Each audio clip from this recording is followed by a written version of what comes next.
दूं? तुम अपनी जमीन पे क्यों नहीं करवाते? अरे नहीं, ऐसा नहीं हो सकता। वहाँ मेरी छोटी छोटी मछलियाँ रहेंगी। वैसे भी वो शहर से यहाँ आने के लिए निकल चुकी हैं। मैं नहीं कर सकता। कई सालों से वहाँ धान की खेती नहीं हुई है, इसलिए सरकार वो जमीन खेती के लिए लेना चाहती है। इडाथला ग्रुप ने तुम्हें वो जमीन अपने बिस्तर पर है। वो अभी तक उठे नहीं, दोपहर हो चुकी है। वो बिस्तर से एज देख रहे हैं आप लोग, कितनी यादें, कितनी मेमोरीज। लेकिन मैं आपकी ये हालत देख नहीं पा रहा हूँ। आप लेट जाइए, लेट जाइए।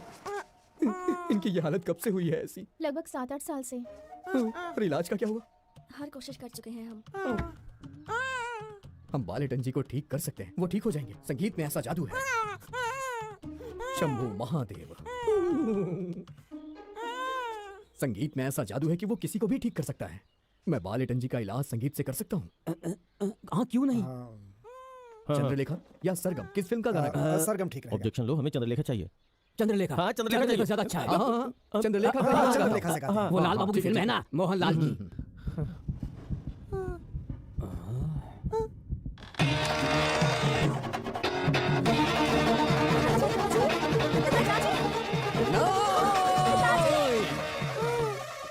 आप खुद से उठिए, आप कर सकते हैं।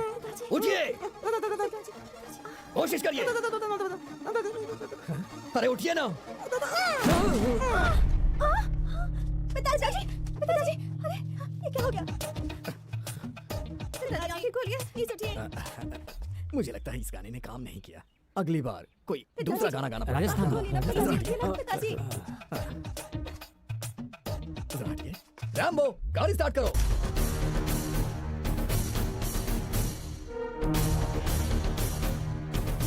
सुनिए, ये क्या कर रहे हो आप? मैं आपको जाने दूंगा। आवाज करेगा तो मार डालूंगा। देखिए, चाहो तो इसे मेरा डाइंग कन्फेशन समझ लीजिए। आज तक बधाई के बेटे को छूने की किसी की भी हिम्मत नहीं हुई। वो जो खेत सपाट करने आया था, उसे खेत पे गाड़ दो। हाँ बाबा। अरे सुन मेरी बात सुन, खून खराबे की जरूरत नहीं है। अगर मर्डर केस हो गया तो तुम्हें फांसी हो सकती है। तुम हटो वकील यहाँ से। अरे बाबा, मुझे बोलने तो दो। ये सब चाल है। ये गोपन का एक अच्छा खासा मास्टर स्ट्रोक है। जमीन सपाट करने के लिए उसे गांव वालों का और बटालियन का सपोर्ट चाहिए, इसलिए उसने जानबूझकर हमें अपना दुश्मन बनाया है। दुश्मन का दुश्मन तो दोस्त होता है। आई बात समझ में? जब तक वो मैदान में है, अपने घोड़ों को लगाम डालो। मेरे बेटे को चाटा मारना उसका मास्टर स्ट्रोक था। अगर बाबू को चाटा मारता तो क्या हमारी 18.5 एकड़ जमीन लेवल हो जाएगी क्या? आप इसकी बात मत सुनो पापा। जैसा तुमने बोला, अगर ये उसकी चाल थी तो मैं उसे माफ करूंगा, वरना इस जमीन से उठने से पहले मैं उसे दुनिया से उठा दूंगा। और ये मेरा वादा है। उसे खत्म करना तो ठीक है, लेकिन अपने पैर और मुंह का ख्याल रखिएगा। उसका इन दोनों पर विशेष प्रेम है। ये बालेटन, क्या लगता है आपको ये कौन होगा? कौन है? हाँ, ये देवराज मास्टर जी या आर के शेखर मास्टर जी से पूछना पड़ेगा कि ये कौन है, या फिर जॉनसन मास्टर या फिर रविंद्र मास्टर जी से पूछना पड़ेगा। अच्छा, इनमें से कोई भी जिंदा नहीं है ना? हाँ, तो फिर आप उनसे पूछेंगे कैसे? हाँ। सवाल ये है कि आप उनसे पूछेंगे कैसे? लेकिन सवाल तो आपने पूछा था ना। दरअसल बात यह है कि कभी कभी मैं अपने आप से ऐसे बेकार के सवाल पूछता रहता हूँ और उसके जवाब भी मैं देता हूँ। बालेटन जी का एक बहुत ही बड़ा इतिहास है।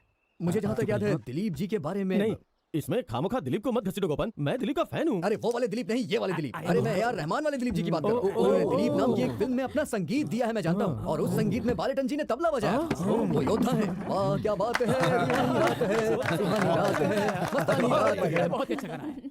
बालेटन जी की इस हालत को ए.आर. रहमान जी को बताना होगा। शायद उनसे कोई मदद मिल जाए और बालेटन जी की हालत ठीक हो जाए। तो अब ए.आर. रहमान जी का शो यहाँ करवाना होगा।